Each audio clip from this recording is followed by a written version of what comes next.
The show starts in 10, 9, 8, 7, 6, 5, 4, 3, 2, 1, go. 2.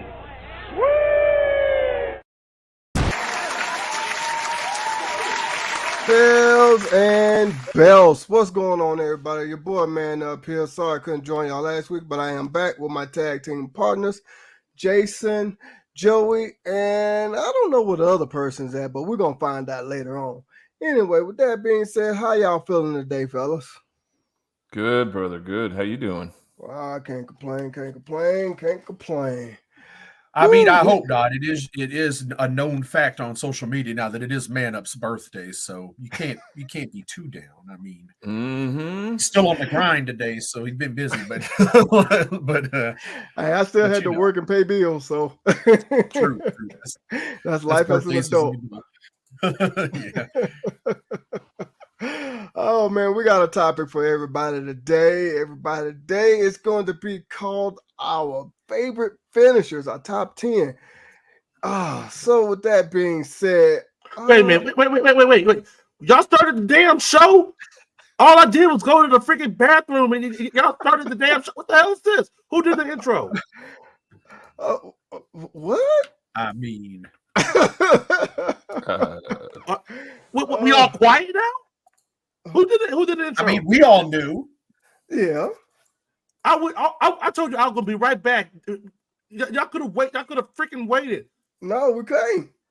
What the hell are you even? What the hell are you even Keep doing? people waiting, here? man. What the hell are you even doing here? Hey, next time, have some real goons. Now, all right. Just saying. Yeah. Nothing. Let's move on to let's it's getting a little hot in here. So let's check in with our audience here before we get things going. Damn.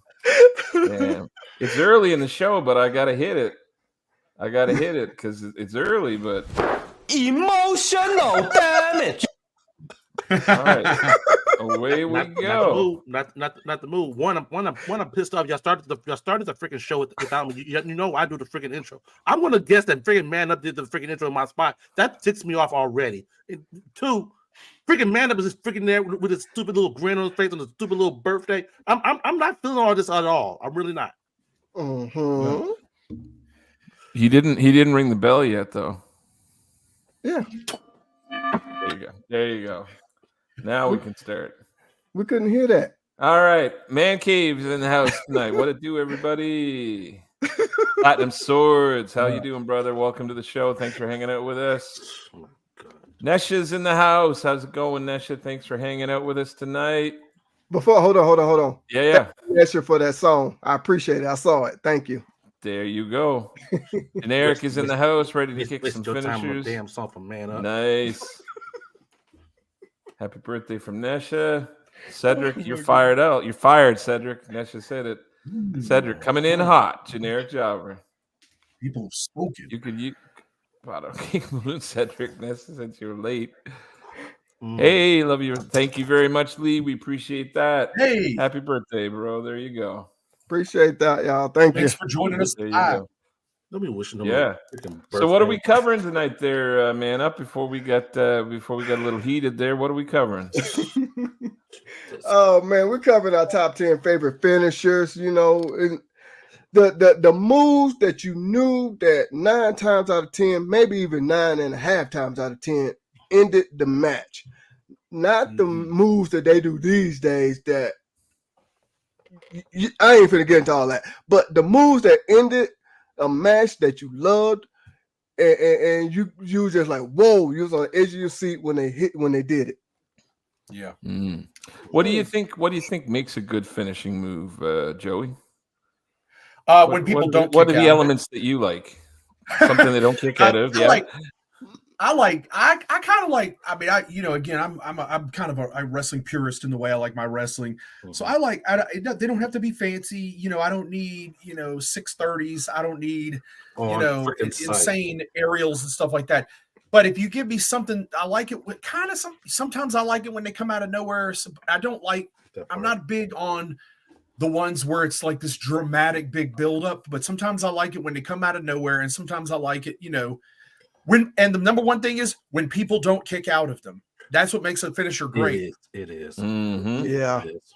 Yeah. What about you, Cedric? If you had the chance to throw a finisher on somebody, I don't know, like Man Up, what would you be looking for? I just want to repeatedly just clothesline Man Up repeatedly, just throw freaking lariats at him all day long.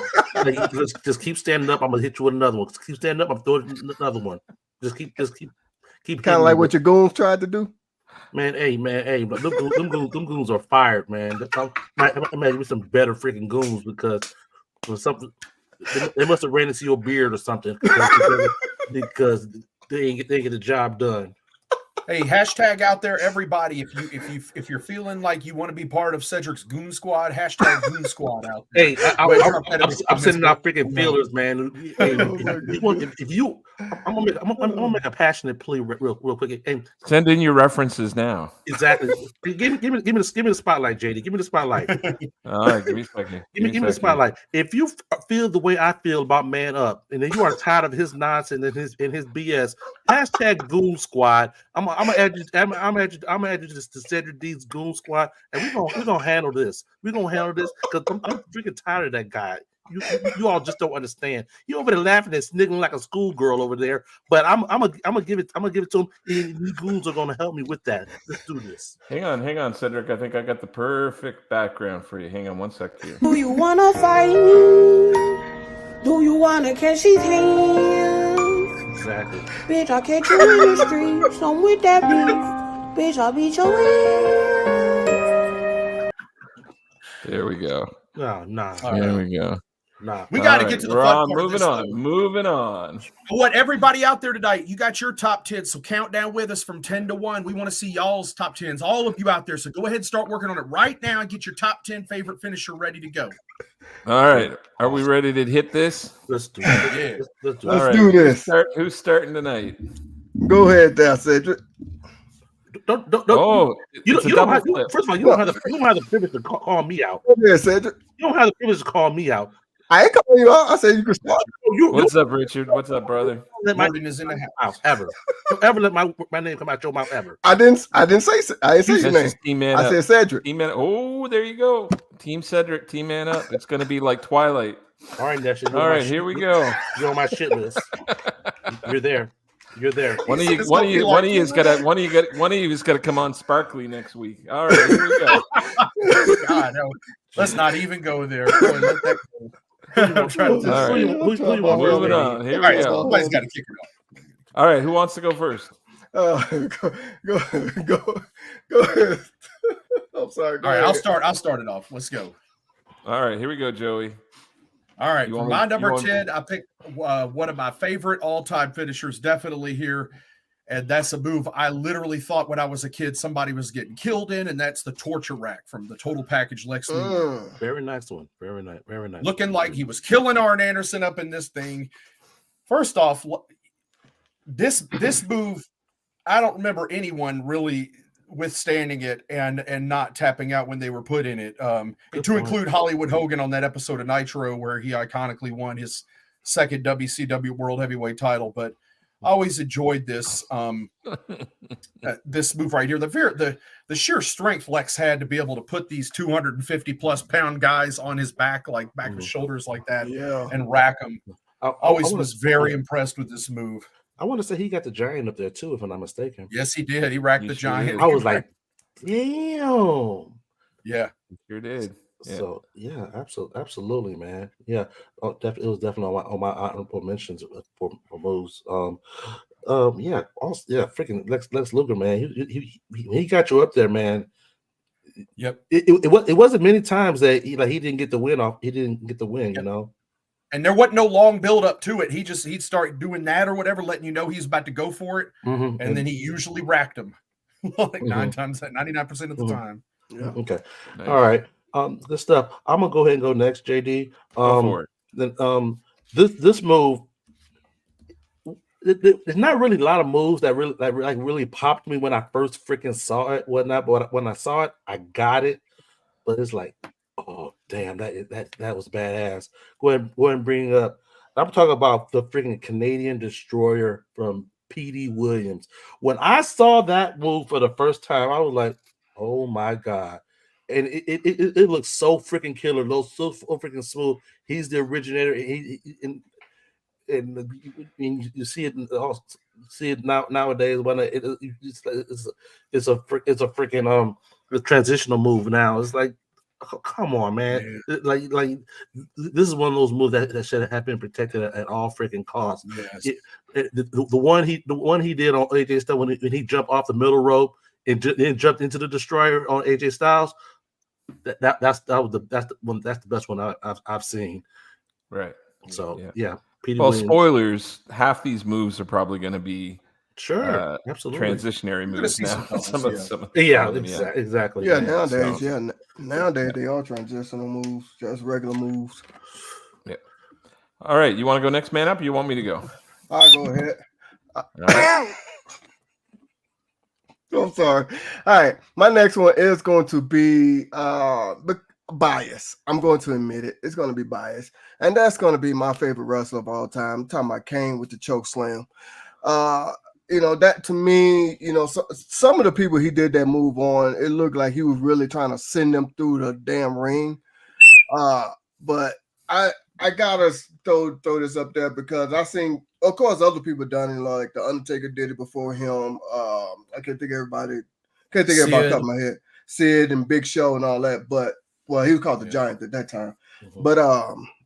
But yeah, the only reason I'm throwing it up there because that's my favorite wrestler, and I got to be a little biased to start this off. Typical.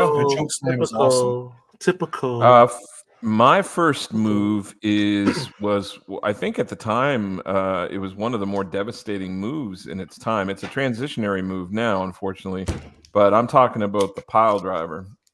And of course, I'm talking about probably one of the best pile drivers in wrestling of all time, Mr. Paul Orndorff. Mm-hmm. In particular, his sit-down pile driver, which unfortunately is what caused the injury to Stone Cold Steve Austin with the mishap with Owen, actually dropping it on his head. So there's certainly some risk involved in this move. Not to interrupt you, JD, but the one that caused injury to the Stone Cold was inverted. Exactly. Exactly. So absolutely. Exactly. When you're expecting to get hit one way and you go the other way, it's kind of hard to protect yourself, whatnot. Because not many folks prepare to take a sit-down power driver facing in instead of facing out. So because you can't tuck your chin, so right. so he didn't have the space to move his head, so he could clear. So, yeah. But there was just something about the height that Orndorff got when he jumped up to sort of drop it, and nobody ever got hurt with it when he threw it, but it looked devastating. Spoiler alert. And he didn't lose with it. When he hit it, people were out. So absolutely, that was a thing of beauty for sure. Yeah, it was. Who we got out there with the number 10s? Who do we got out there with number 10? Let's see. Oh, yeah, that's a solid choice. Generic with Great Muda's Moonsault. Yeah, that was the thing of beauty when we first saw it on TV. That was amazing. It was. Yeah. Pretty impressive. Any other number 10s out there? Let us know in the audience. We'd love for you guys to take part in the conversation and tell us who you thought were your top 10s. Who you got for number 9, Joey? I'll probably take some heat for this because I did choose a DDT, but I chose my favorite DDT, which is the Even Flow from Raven. Okay. I love the way Raven did his DDT and the way he kind of walked into it. He definitely had his own kind of spin on it. The way he laid it in was definitely different from the way like Jake Roberts and Arn Anderson and some of the other people did it. It was interesting with his because he kicked his legs like right up straight, almost vertical straight up when he came, so it looked like it had a lot of velocity. Yeah. Yeah, it was very smooth. Raven kind of made it almost look effortless to come into it too, and that's what I liked about it. But yeah, I don't remember people really kicking out of that a lot either. So I'm a fan of Ravens anyway, in the character and stuff. But I definitely liked his version of the DDT. Nice, solid choice. Absolutely. At number 9, a move that isn't talked about often, especially associated with Arn Anderson, but it's little known fact that this move was freaking badass until he stopped freaking using it. And I'm talking about his gourd buster. Everyone associates Arn with a DDT and with his spine buster, but this freaking gourd buster, he picks you up as for a freaking suplex, then he freaking drops you like flat. Like that is so, that move was so freaking awesome, man. He didn't keep up with it, and I saw the one man gang use it in Mid South and UWF as well. I think after Arn. So, but yeah, the freaking gourd buster, I love it. Had to be wearing your knee pads that night if you're going to take that move, because your knees was finna smack that dead man. Exactly. Hopefully you didn't forget those if you're wrestling Arn back in the 80s. Nice. All right, man, up you're next. All right, my next one is going to be a one that was kind of smooth. Well, when he was doing it, I'm put it like that. And very rarely somebody kicked out, but and I'm talking about Jeff Hardy's Swanton Bomb. To me, the air he would get and the motion into going into the move, like pressing his back of his head and his neck onto the person's either chest or lower sternum or whatever, I like the way it looked. It looked like it really, I'm not going to say it was a devastating move because it wasn't. It was just a smooth technique type of move to me. And that's what really got me liking this, the way he did it. Now, it is a transitional move because other people are doing it now, like KO, Kevin Owens, and I can't think of that girl's name right now off the top of my head, but there's several other people that's using it. But when he did it, that was his finisher. And that really ended the match for him most of the time. Nice. Solid. My number 9 is a few folks. It's more about the move really than it is about the specific wrestler, but there's 3 of the best to do it. My number 9 is the Power Bomb. Vader, Sid, and Kevin Nash Diesel. Okay. And you could put Undertaker in that list too. But I love these 3 because they really did look like it was just smashing you through that mat when they put you down there. It was really impressive. I loved Kevin Nash's putting the cigarette butt out on their back before he pulled it off. It was always a nice sort of a nice way to connect with the audience. And Vader would always put his arms out to the side and sort of call for it. So there was a nice psychological build up to it. And when it was first introduced and people were using it, it was protected pretty well. It's pretty standard now. It's not a really big important sort of move anymore. It's not really protected anymore. But in its day, it was a pretty impressive looking thing. So absolutely. Sid used to have people stretchered out after it. That sure did. That was a nice freaking gimmick. Have you guys seen that you remember the War Games with Pillman when he couldn't get him to clear, when he didn't clear the cage and he dropped him on on his neck? Oh, yeah, crazy, brutal. All right, that's how you sell it. Absolutely. Tully Blanchard. Yes, I love that move. That's a great one, Generic. That's awesome. That's a good one, man. I love that one. And Platinum, Jimmy Garvin's Brainbuster. Hell yeah. Well, we're gonna spoiler. We're gonna have a conversation about that. We're gonna have a conversation about that one. Absolutely. That's just talking about the Swanton, I think. Thing of Beauty. Tiffany also uses Jeff Hardy's Swanton Bomb. That might be the name you're looking for. Thank you, Curvin. And Quentin said Powerbomb is one of my all-time favorites. Absolutely, me too. It's classic. Just like Quentin. Yeah. So that's just okay. All right, Joey, you're up. Number 8, my friend. All right, this is going to be a more modern move we're still seeing to this day. It's just one of my definite favorite, more innovative finishers, probably of the last 20 years, and that is Chris Sabin's Cradle Shock. Okay. where he Mm. hikes him up on the shoulders, kind of twists him around, and then brings him down with that cradle bomb. Kind of, I was like, In a I've always way, been sort really of blown away. sort of a version of a sit down power bomb in a way. Yeah. Yeah. Yep. It's again another one that it's a lot of impact when it's hit and stuff like that. And when he does it on bigger guys, it's even more insane the way it happens. Like if he gets a guy like Bully Ray up in that or something, that even is more shocking to me when he can do that. But huge Chris Sabin fan. I've always loved that finisher ever since I saw it back in like 2003. Mhm. Absolutely. Stands the test of time. I love it. My number 8. I love when he does this move, especially with cruiserweights and people that are in or around his size. And I'm talking about Rey Mysterio's West Coast pop. When he hits it and he jumps and he flips it into the hurricanrana directly into a pin and get the win off that way. It's smooth, it's quick, it's fast, and it's effective. But I freaking love that, man. So has he really done that since WCW? He really hasn't. He really hasn't.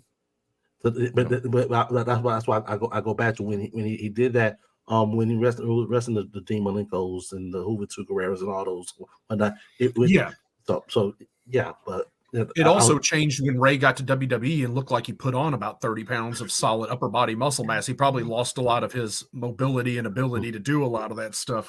And also just the wear and tear in the knees, I imagine, with that move as well was probably a big part of it. Absolutely. So, yeah, it is beautiful though. I ain't gonna lie about that. Absolutely. All right, man up. Who you got for number 8? All right, my next one is going. Damn. My next one is going to be one that I kind of thought that this person, when the move was done on them, it's like their face got smashed, and because that's when I first saw it. I was like, what the? And that's Triple H's pedigree. To me, when he hooks your arm, he drops you down like that. It's like he put your face through the mat with his body weight on the back of your head, going down on it. And to me, it looked like that person got destroyed. It's like they were just out of here. And I've always thought that was a good finisher too. And I want to say only a handful of times that I could think off the top of my head that people kicked out of that.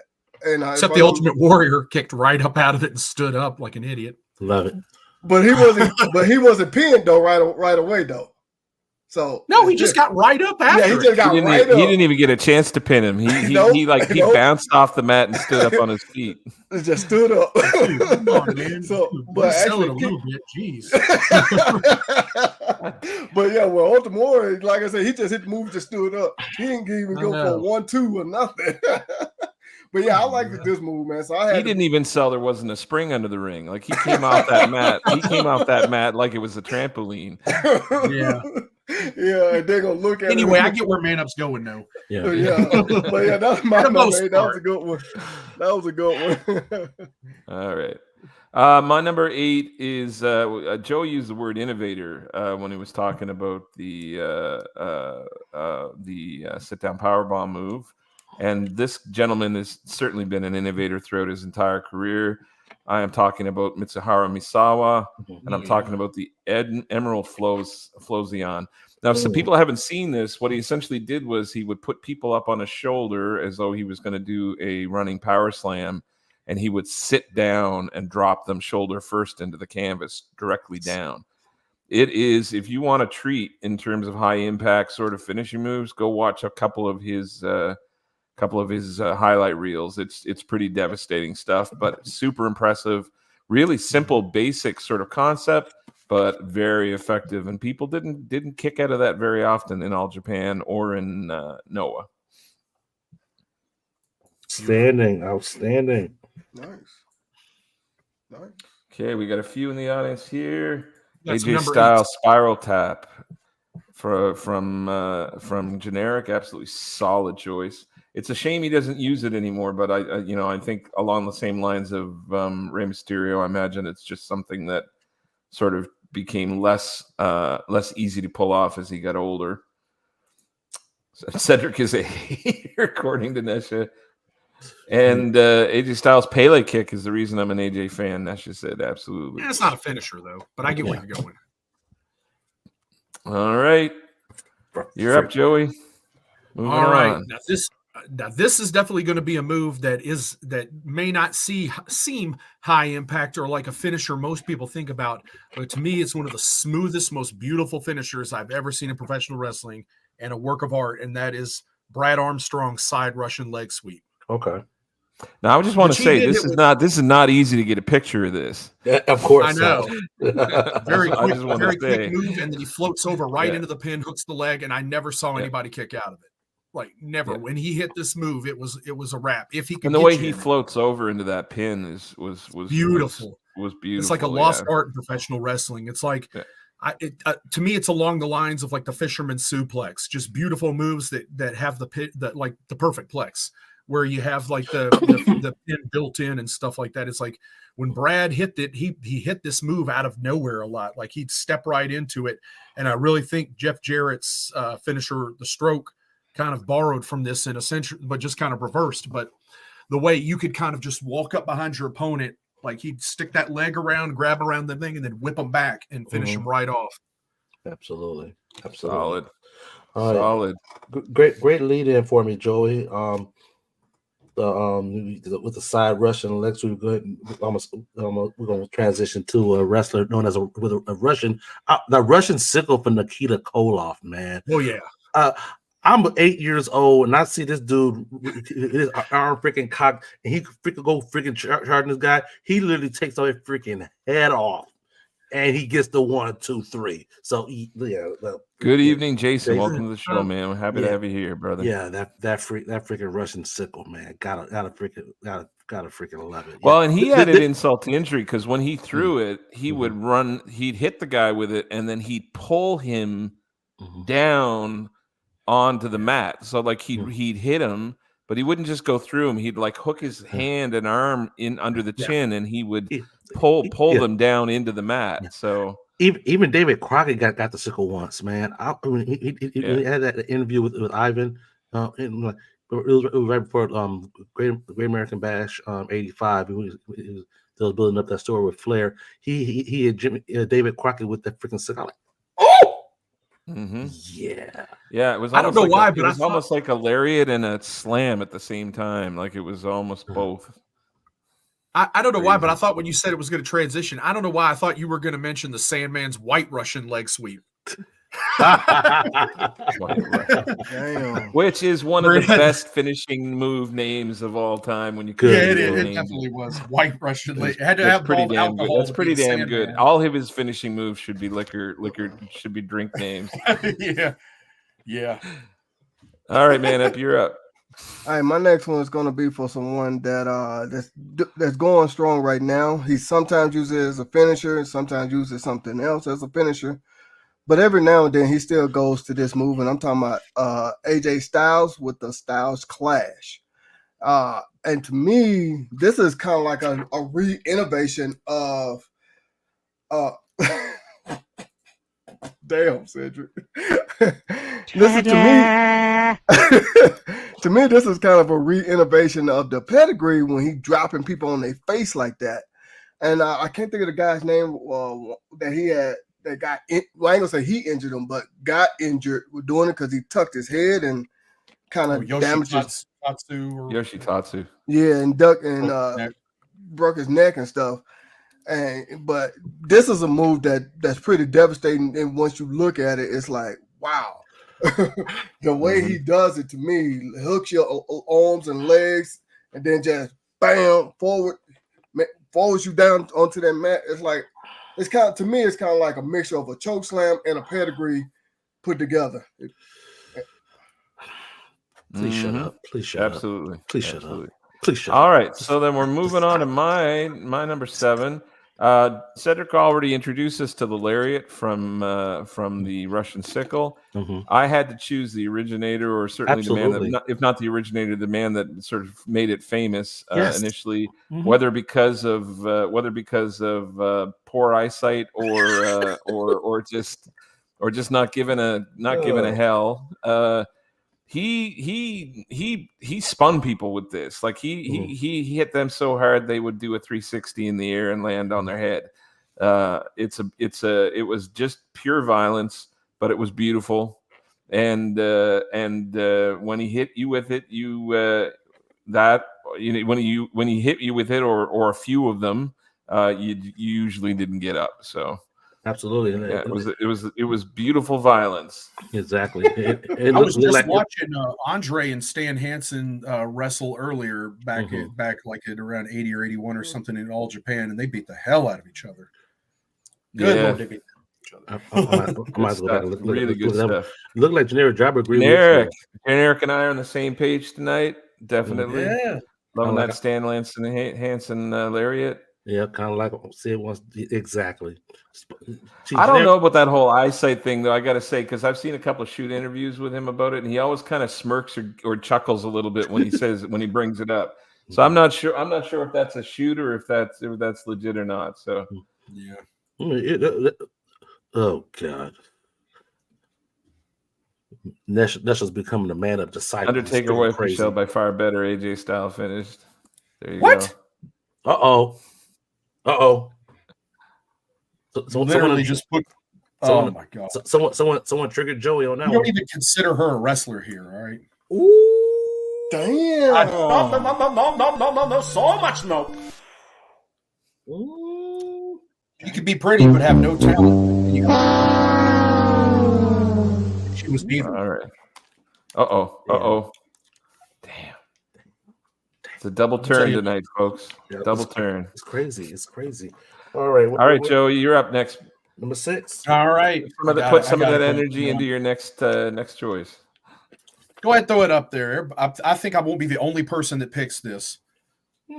The best frog splash I've ever, and I love Art Barr's frog splash. I love Eddie Guerrero's, but Lord knows, watching ECW, especially seeing Van Dam come off that top rope and look like he's about to hit the ceiling and get the height he did. Great, unbelievable! I gotta give the 5 and the way he sold the impact of it, the way he'd come down and like it looked like it looks like he got busted up inside every time he landed it. So but it was worth it to him because it put people away. Again, I don't recall people kicking out of the 5-star frog splash. Really, that was it looked like it hurt him as much as it hurt the person he hit. So it was always impressive.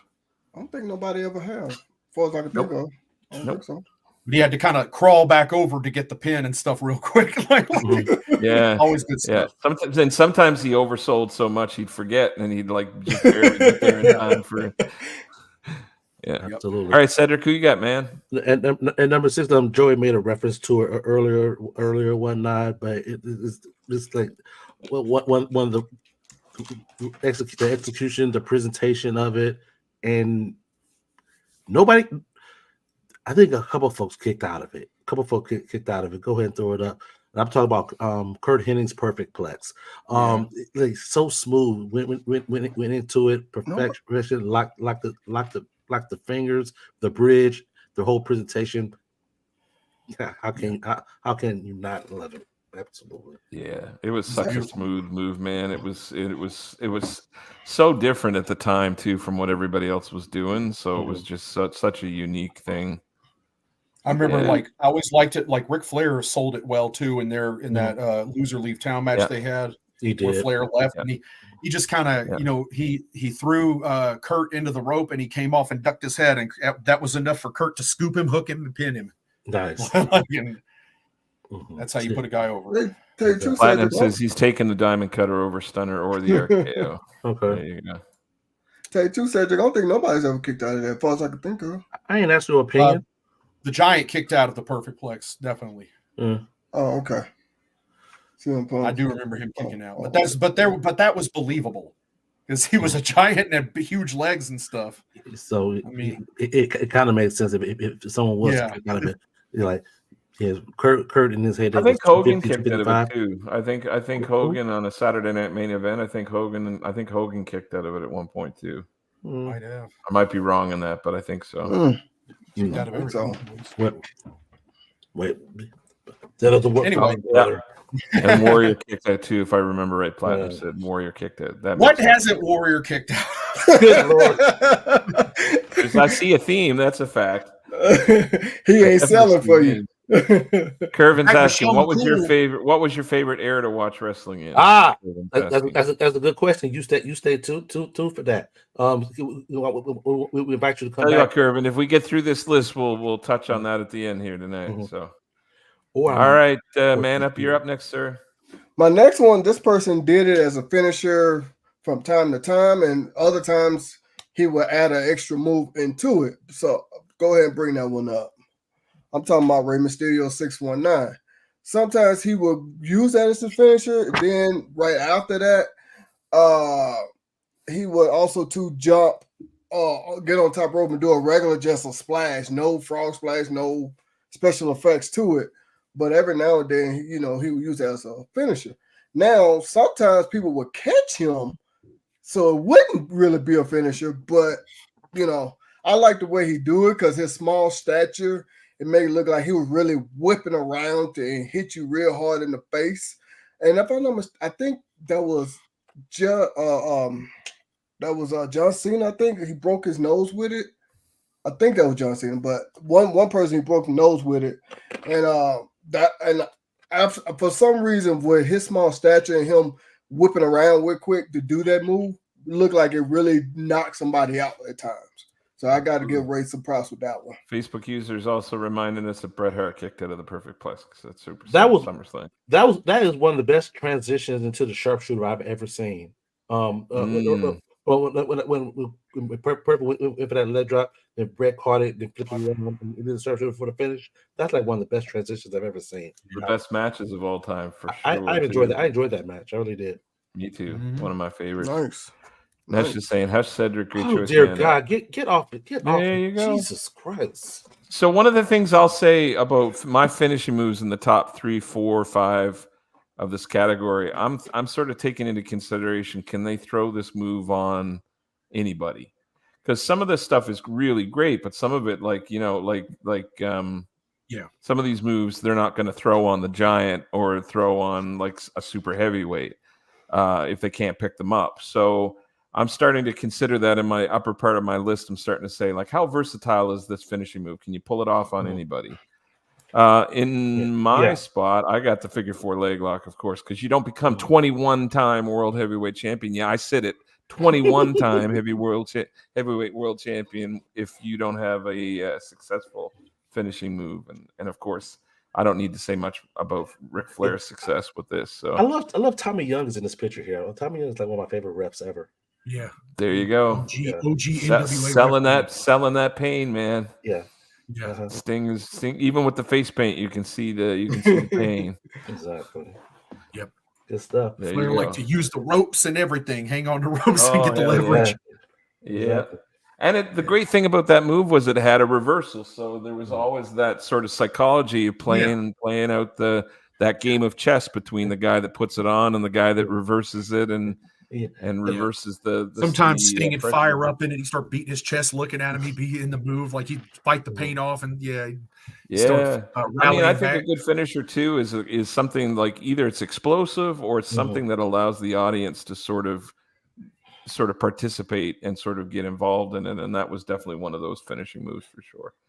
Checking in with some of the choices here. CM Punk's Pepsi plunge. Well, that's a tongue twister. CM Punk's Pepsi plunge from Generic. He said this move probably hurt him as much as it did his opponents, which is why he probably doesn't do it anymore. Just like AJ's spiral tap. I want to see him do it once at WrestleMania. That'd be cool. He'd probably tear something doing it, but absolutely. Let's see. What do we have here? Rick. Nice. Okay. Nice. All right, moving on. Joey, you're up again. We're at 5. All right. I gotta definitely going back to my childhood again. I gotta always look at one of the most devastating neck breakers I ever saw, and that's Ravishing Rick Rude Awakening. Yes. And I'm not even going to go into too much detail with this. Let's and again, the psychology. The psychology, like, it was such a great choice with his gimmick with the whole stripper sort of the wiggle thing he did with the hips and all that, and be able to set that up. Swivel the hips when he'd lock it in. He'd do the kiss to the audience, and he'd do the hips, and then he'd drop it. And so again, it gave him that opportunity to connect with the audience before he exploded into it, and it was just awesome. It just fed the character, and it involved the audience. It's just and guys like Sting and the Warrior, he allowed him. You don't kick out. Nobody kicked out from this move, but they would be strong enough to kind of break his grip on their neck before they could do it. Before he could do it too. So it's another one kind of that you can get out of without having to spoil it and kick out of it. Yeah, absolutely. Transitioning to one of my favorites. We can't have a finisher move without the Macho Man's flying elbow, man. You can't do it. He go to the top rope. He come down with that elbow. Fucking Hogan kicks out the freaking elbow. It's like, like it's freaking Macho. It's freaking Macho. It's Macho's his elbow. You don't kick out of it. So I got him at number 5. That's the Macho King right there too, I believe. Yes, it is. It is. In the royal purple. Yeah, I think that's Bret Hart down there too. It is Bret Hart. Yeah, absolutely. Mm-hmm. Dropping that elbow. Mm-hmm. All right, man up. Who you got? Speaking of CM Punk's Pepsi Plunge, I got CM Punk with the GTS. For some reason, that picture right there says it alone. Says it all right there. I mean, what else do you need to say? Him putting that knee right in your temple. You can't tell me that you're not out. You're not out with that one. But yeah, I gotta give that looked like a devastating move if it was done properly. Because sometimes when it was a few times it was done, it didn't look good. I put it like that. But right here, yeah, perfect. Don't worry. You'll feel it in time. You'll feel this move in time. I may be partial, but I feel like Kenta lays it in better. He does. He really does. Yeah. Yeah. Of course, Kenta invented it. Of course, a little more intensity. Yeah, exactly. All right, for my choice, I had to put this man on the list because when this move first was seen, it looked like it was killing people. It literally looked like it was knocking them out. I have to talk, of course, about the DDT and Jake the Snake Roberts. I mean, it's just. It was an accident. It happened in a ring. Gentleman stepped on his toe when he went and he stepped backwards and fell down. And gentleman's head looked like it bounced off the canvas, and the DDT was born. And Jake the Snake, I mean, that short arm clothesline into the DDT. It was you knew when the clothesline came, it was over. He was gonna lock that on. And again, it was one of those moves. One of those explosive moves that he could just pull it out from pretty much anywhere and hit it, and it looked devastating. Absolutely. All right. So what do we got here? We got from generic Mitsuharu Misawa's Tiger Driver 91. Absolutely devastating move. He didn't do it often, but when he did, and it was game over. Yeah, that was his escalation. So when the Emerald Flosion didn't work, he went to the Tiger Driver 91, and that was sort of that was the finish of everything. If he pulled it off, you were out. So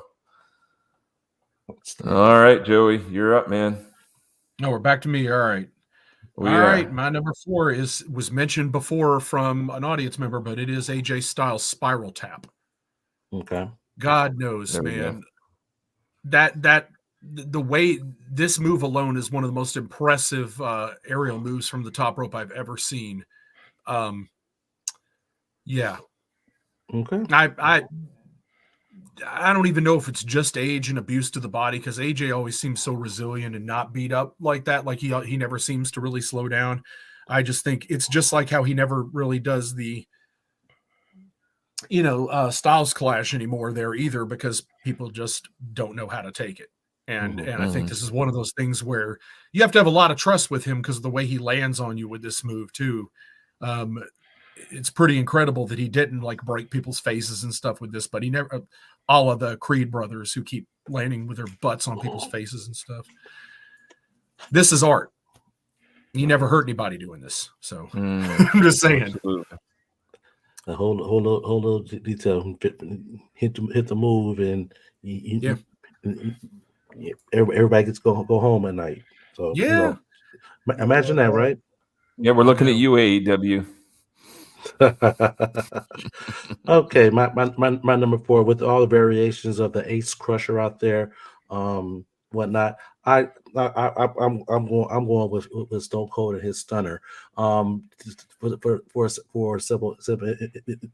Like, yeah, he can hit it out of freaking nowhere and whatnot. But the little extra oomph that he gives to it, whatnot. The theatrics afterwards. Sometimes he'll give you as well. I'm gonna throw that out there as well. Stone Cold Stunner for me at number 4. It popped me. It really did. It's got to be one of the worst moves for you to do, though. Like dropping down on your butt every night like that. I know. It's like right there on your feet. Like, oh. I would rather do a diamond cutter. That way, at least you're pancaking and just taking the back bump. Yeah, rather than taking it up the spine. Taking your spine, and probably is one of the many reasons Austin's career got cut short, unfortunately. Mm-hmm. Yeah. See, the funny thing that you say that is, I don't know if y'all remember, John Cena used to do a leg drop when someone was hanging off through the ropes, and Stone Cold told him to stop doing that because he was going to feel it later on, based on what you just said. That's one of the reasons Hogan's had so many back problems through the years is because of that sit down leg drop. Same problem, same compression. So, yep. All right, man up. Who you got next? All right, my next one is a move from I try to remember when he created it. I was trying to think of it, but I couldn't, remember. But this guy created this move, and it's like when he kicked you in the face, it's damn near like your head came off because he'll just come running to you and do that. Go ahead and bring that one up. I'm talking about Drew McIntyre's Claymore, and this big dude can move and throw that move. I actually seen him do this move in person, and man, it looked like he's finna just knock your teeth down your throat with this move. And so I gotta say, Drew with this Claymore, it was just an amazing move when I saw him actually perform this. Okay, now let me dissect this thing. You don't even connect with it at all. He don't even come close to the face when he throws that move. Spoiler alert: he doesn't. Go back and take a look at when he freaking do that. The person is literally blocked. He don't even get close to the face when he throws this move. It's impressive because it's nice and quick. He can throw it out of nowhere, but he don't even freaking connect with it. He don't. It doesn't look devastating to me. I'll be honest with you. It's artistic. It flows, but it does not. To me, that's the reason I don't. I love his Future Shot DDT more than that. I really do. Like I feel like, but that's not his finisher though. It was his finisher during his first run. True, it was. I know. I'm right. I'll say that any he finishing move that makes you take a bump every time you throw it is just like we're talking about with the stunner and the leg drop is punching that card every time. And so, well, he lands on his back, doesn't he? Though he sure does, but that's still your bump card's getting filled up. So, yeah, he could just kick him in the face and not land on his back.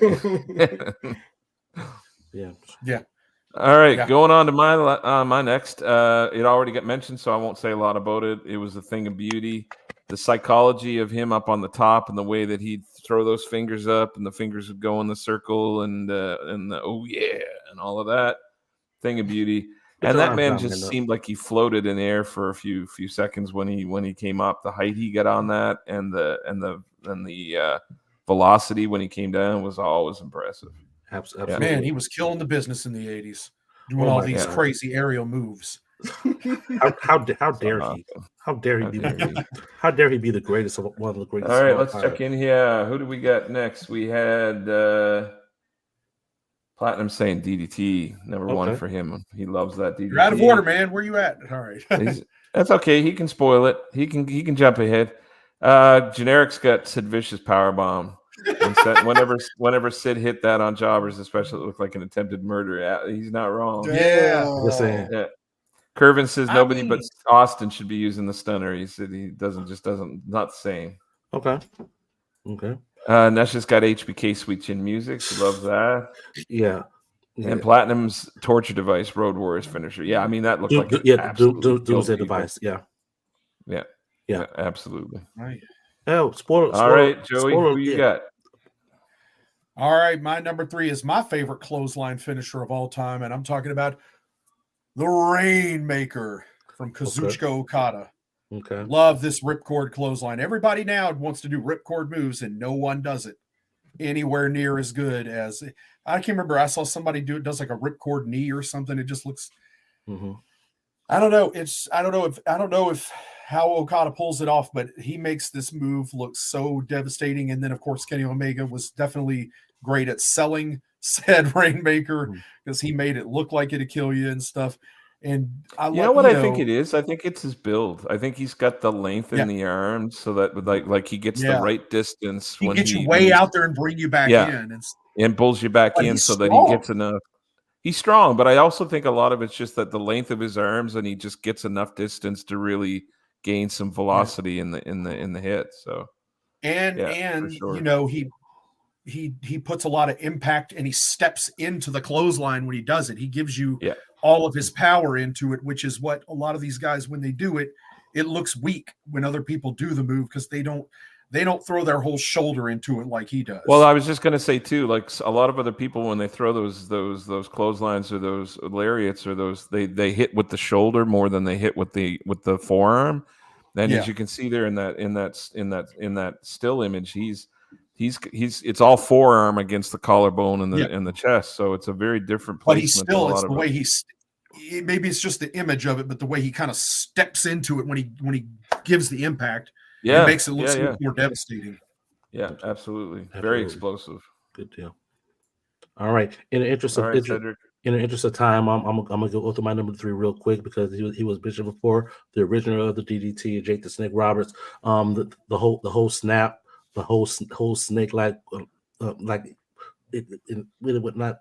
Yeah, I'm gonna go with the originator, Jake Roberts, and his version of the DDT. Jerry Lawler there taking it like a champ with his forehead protected by his hand, but still head down. Exactly. So yeah. Yep. All right, man up. Who you got?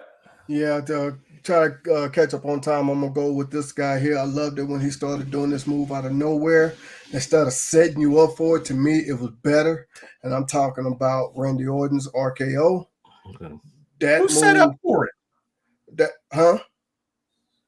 What do you mean? Who are you talking about? Are you saying DDP set up for it? No, I'm talking about Randy Orton. No, but you said it's better because he did it that way than somebody else. I'm like, who are you taking a shot at? Because DDP invented the out of nowhere with the move and stuff. No, I think you misunderstood what I'm saying. What I'm saying with Randy Orton, when he was used to do that, he will pound the mat like that, stand up like that, like then give you the RKO. I'm talking about that's when he was set up for it. I'm talking about this out of nowhere when somebody would just, I don't know, come diving at him or whatever.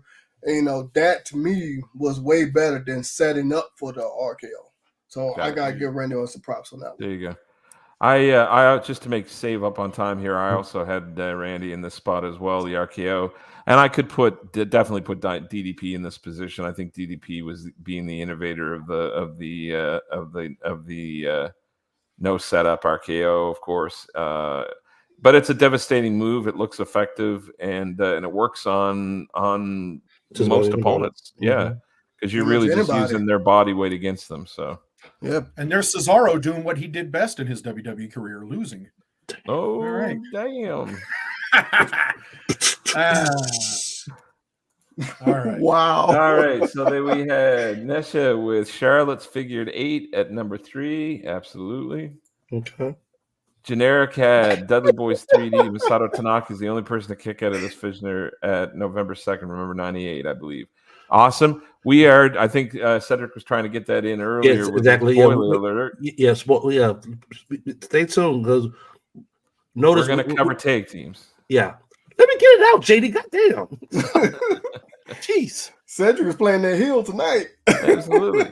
Number 2, Generic had Jake Roberts DDT, the original. Nobody kicks out once it was done. Absolutely. Absolutely. All right, Joey. We're almost going to make it on time. Go for it. All right.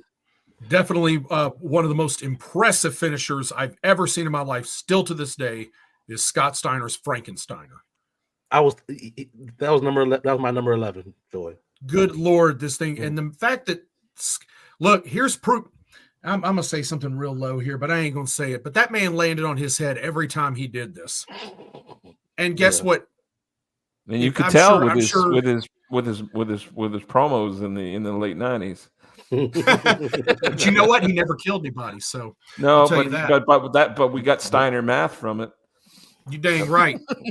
Steiner still performed, but hey man, Exactly. landed on his head every night unprotected and still didn't do anything like that. But That's just all saying. right.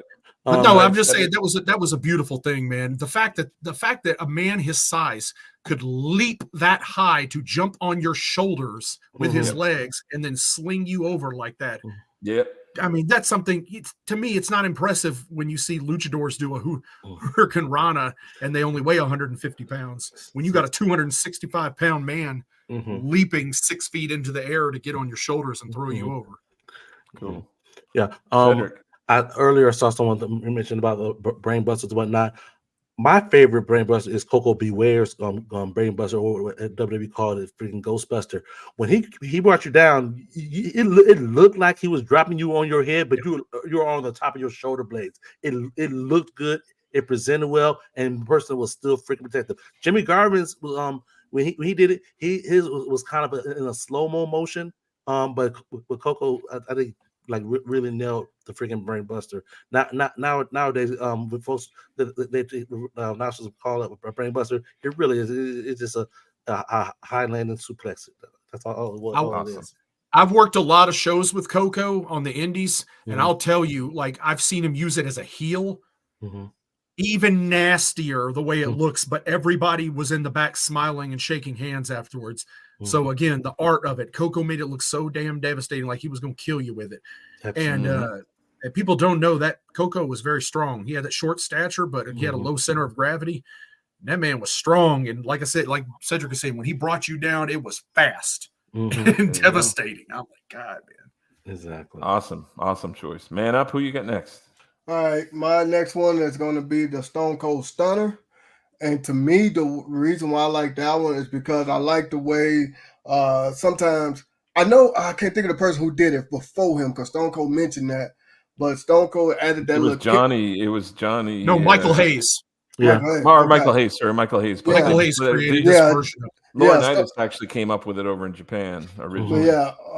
Stone Cold said he gave reference to Michael Hayes for it, but Stone Cold said he added the kick to the stomach to make it to where you bend over to basically help him lean into that.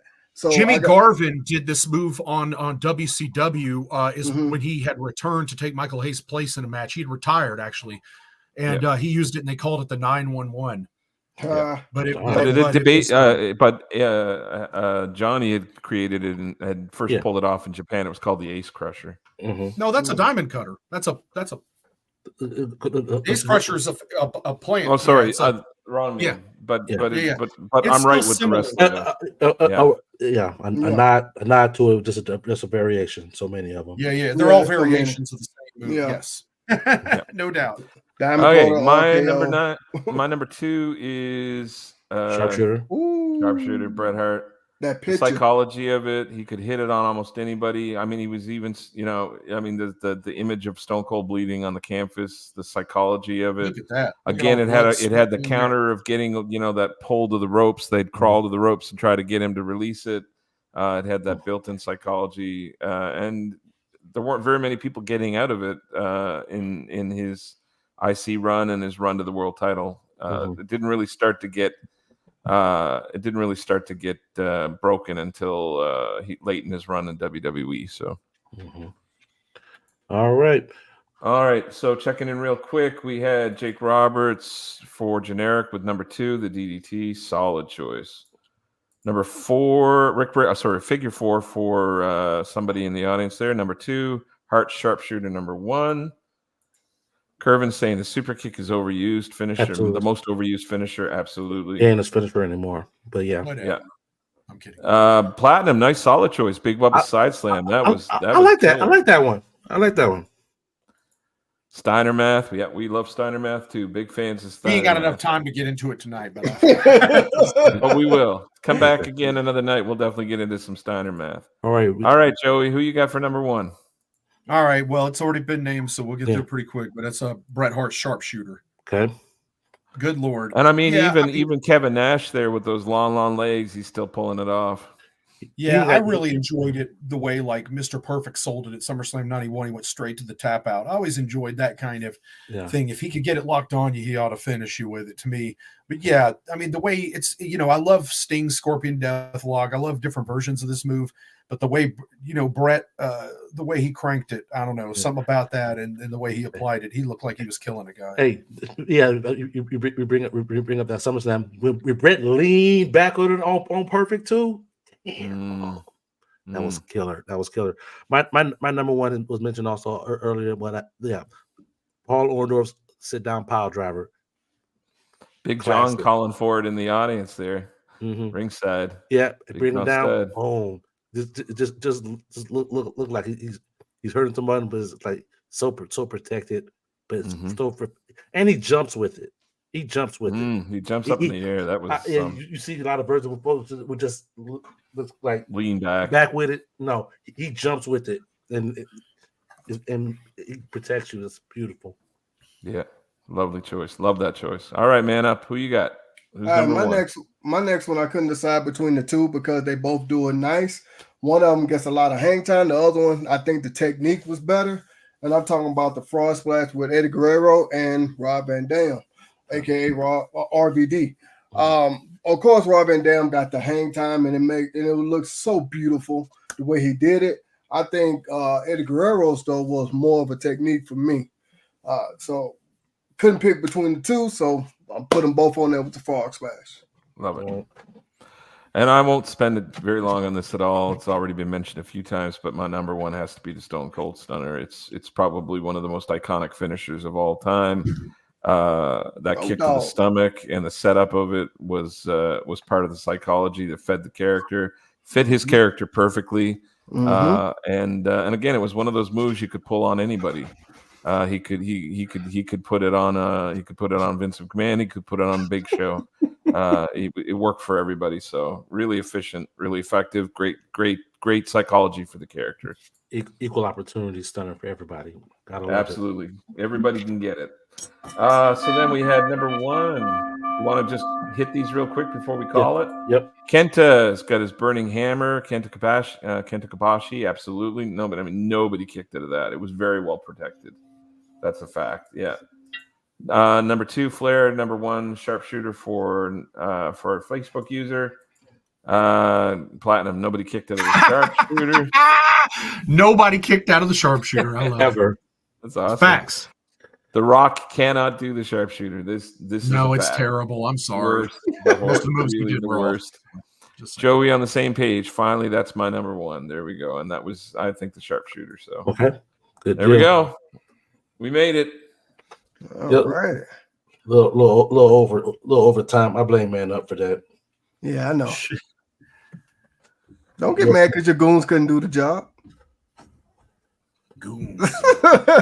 Anyway, while Cedric over there trying to find some more goons to come finish the job, I want y'all to go ahead and subscribe to us here. Hashtag Goon Squad. I want y'all to go ahead and subscribe to us here on YouTube. And when you finally subscribe to us on YouTube, you're going to see that we do more than these 1 hour shows. We do everything related to wrestling. We go to live events. We do belt unboxing, belt reviews. We talk about anything when it comes to wrestling. With that being said, let's go ahead and flip this over to Joey. What else can they do? Well, first, I want to make mention we have a big show coming up next week, and I want everybody to remind everybody we've got a guest coming on next week, and that is Jody, just Jody, a great independent wrestler. Wrestling for a lot of independent companies, including EPW in North Mississippi, which has a great social media following in television. So definitely bring your questions because we do try to get professional wrestlers on here from time to time so you can ask questions you've always wanted to know about what it's like to be a professional wrestler, what somebody's plans are. But we're going to have a good time with Just Jody next week. And I hope you will all make sure you tune in for that and tell a lot of people about it too, because we're going to have a lot of fun. But in order to watch it, you probably already know this if you're watching it on Facebook, but we have a Facebook group called Bells and Belts you should join. And, we'll be posting some stuff about in regards to Jody. I'll be showing some clips on there this week and posting an episode of EPW that has one of her, maybe more than one of her matches on it. So definitely get familiar with her and then join us next week. Absolutely. And my main man JD over in Champions Belt Club. Yeah, you got to come check us out at Champions Belt Club on Facebook. We're a belt and wrestling group. You could come hang out with us. We do daily trivia, daily quizzes. We do current news. We do historical stuff. And we have a Friday fantasy poll going on right now where we are fantasy booking 12-man tournament to determine who would be the greatest TNA world champion of all time. Come in and cast your vote and let us know who you think should be the man. Nice.